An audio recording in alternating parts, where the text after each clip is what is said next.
Hey guys, it's the Nuffer Dog again, and... Oh wait, these aren't power troopers, these are ice troopers. Well, that's better, because ice troopers are actually kind of easy. You can just do that.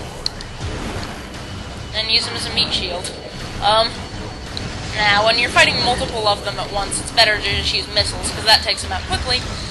But if you're fighting, if you're, say, on the last one, and time isn't an issue, you can just defeat them with more ice beam shots. Kind of slow, but it saves missiles.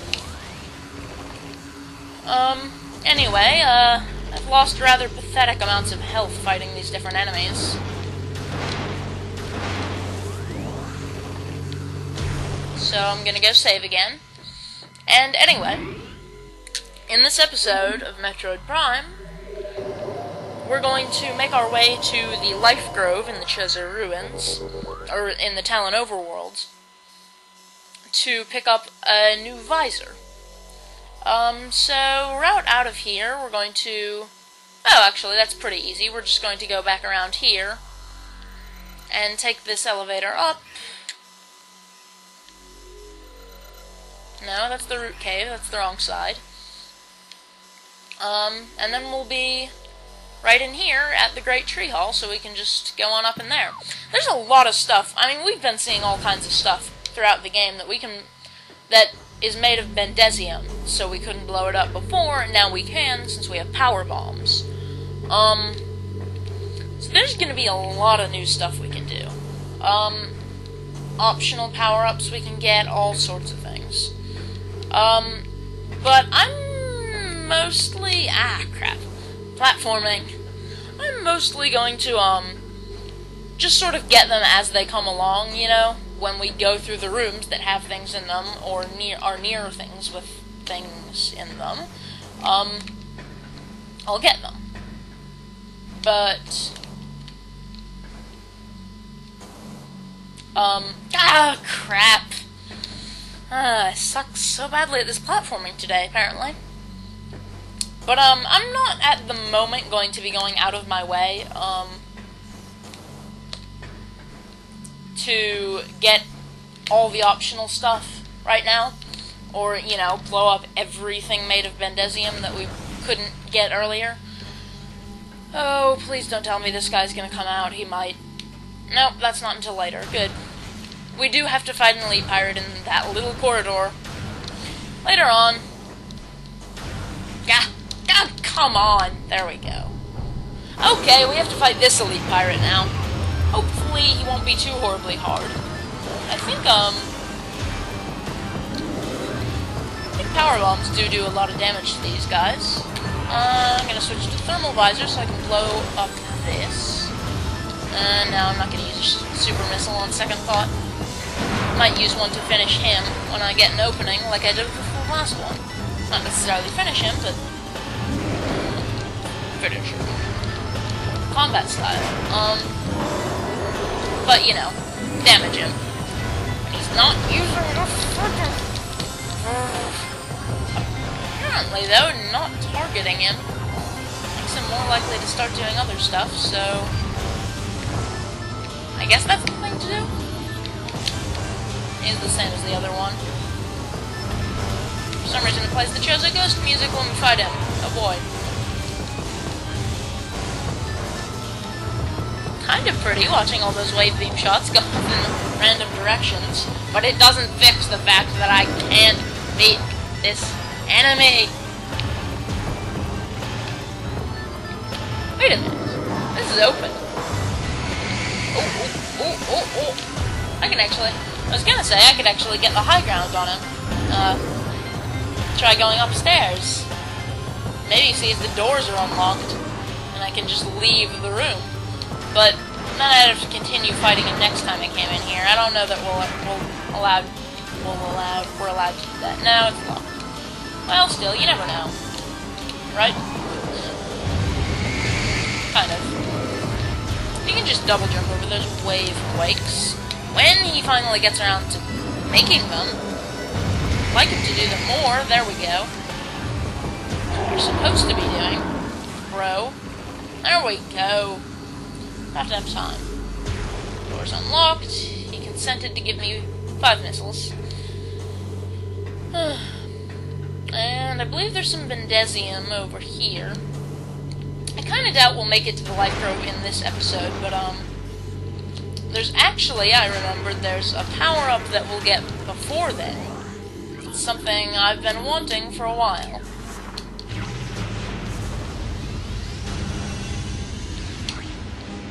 And we're completely unscathed by the power bomb explosions. It's really kind of fun. So here's a map station.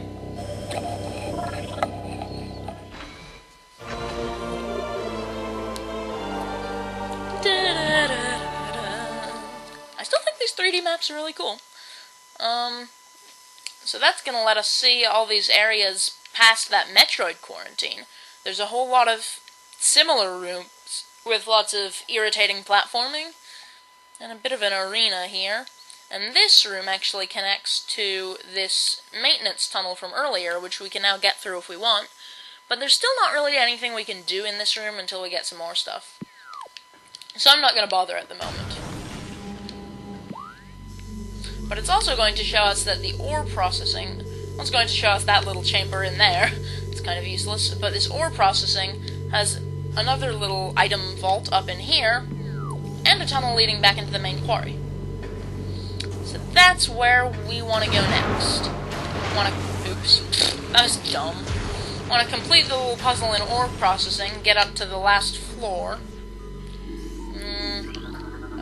What is this made of? An activation panel. Okay, I'm not sure about this stuff.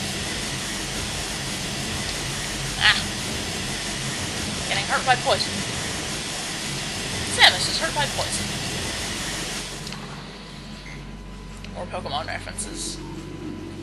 They were bound to happen.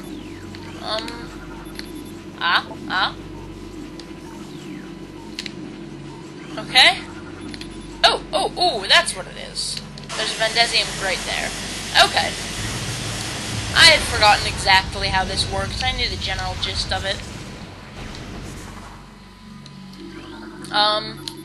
Basically, we scan that, and that gets the ventilation system working again, which is going to push the toxic gases out of there, and give us some satisfying puffer kills, and reveal an energy tank. Oh yeah. Because we've been needing those, with all the health we've been losing fighting these pirates. Kind of pathetic on my part, I'll admit. But anyway. We got another energy tank. We have 1, 2, 3, 4, 5, 6, 7, 8, 9, 10 of them. I believe there are 14 total. I know where most of them are. If I forget about anything, I'll look them up. But yeah, in terms of the items in this game, ninjas. In terms of the items in this game, I think I will, I'll try to get them as I go, but I'm bound to miss some, probably particularly a whole lot of missile expansions, because the maximum missiles is 250, so there's a lot of those to get. So I'll probably tag on, a bonus episode. I might have like a sped up montage or something, but I'll put something toward the end of the series, right before we go fight the final bosses, in which I collect all the remaining power-ups. Because I did say I was going to go for 100% on the items. So I'm still not going to bother with the maintenance tunnel, because there's not really much we can do in that room. And we will be coming through there later anyway. Here's the elevator. The elevator with the really cool glass window that I forgot about. Showing a crater, apparently. A crater that apparently has caves under it, I guess? It's not really explained. Huh, you don't actually fall off if you run into those guys, so they don't even really punish you for running into them. That's funny. I think I just heard a Metroid. Yep, there are Metroids in this room now. But they're pretty easy to defeat. It's the Ice Beam, which is, after all, the classic weakness of Metroids. And shit.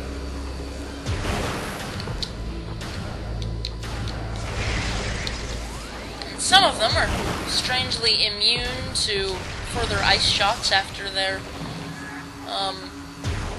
frozen, while others, I thought at least one, were destroyed by ice. Well, whatever. Classic ice beam missile strategy always works well.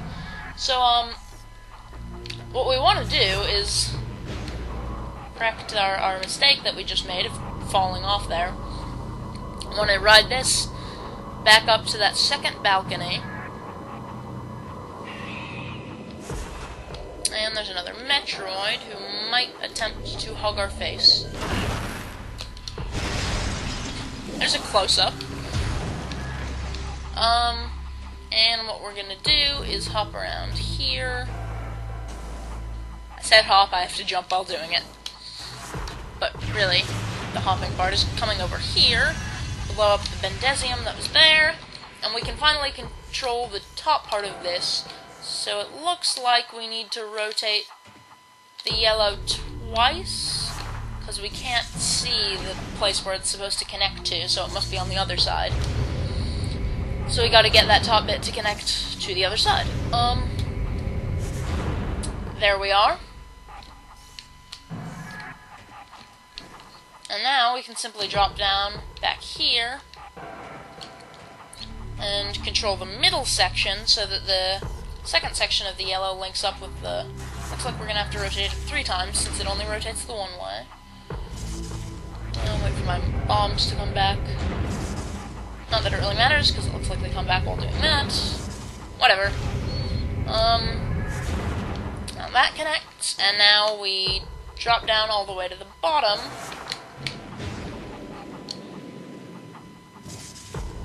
And rotate this once by the look of things.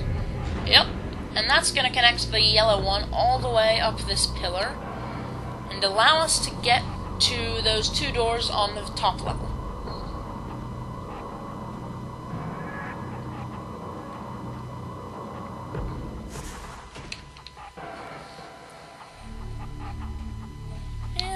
Got a bit of time, but anyway, we're right in front of this little room.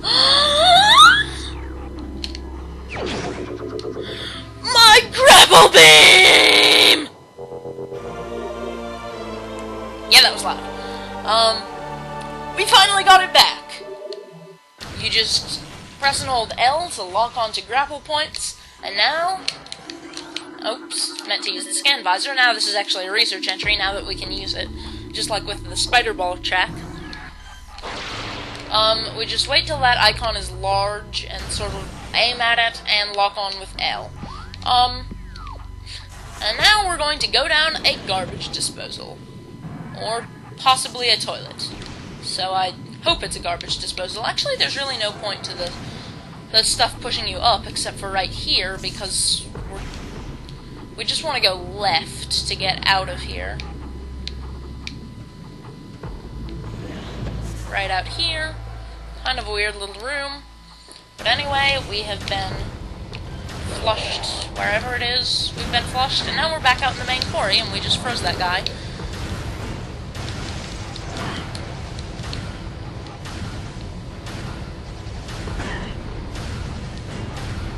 Let's see, we have grapple beam, spider ball. I think we still need our new visor. Yeah, we do. And there are red doors, so... Yeah, okay. I got it all figured out. Have no fear, folks. I know what I'm doing.